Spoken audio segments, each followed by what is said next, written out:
Friends చూడండి, చాలా సూపర్గా నేను చక్కెరకెళ్ళి డ్రై ఫ్రూట్ ఐస్ క్రీమ్తో నేను చాలా టేస్టీగా జ్యూస్ చేస్తున్నాను. ఈ ఐస్ క్రీమ్ డబ్బా వచ్చి 40 రూపాయలు తీసుకున్నారు ఫ్రెండ్స్.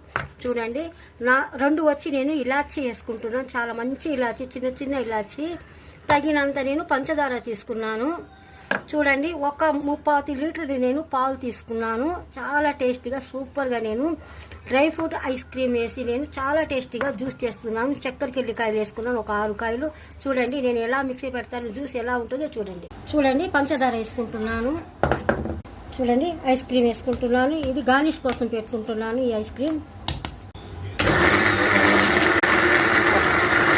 చూడండి, మీగడతో నేను పాలు వేసుకుంటున్నాను. మీగడ కనిపిస్తుందా ఫ్రెండ్స్? చూడండి, డ్రై ఫ్రూట్ ఐస్ క్రీమ్తో నేను చక్కెరకెళ్ళి కాయలు వేసి సూపర్ టేస్టీగా నేను జ్యూస్ చేసేసాను. ఇప్పుడు నేను ఉండండి ఫ్రెండ్స్, చూడండి జ్యూస్ వేసేస్తున్నాను.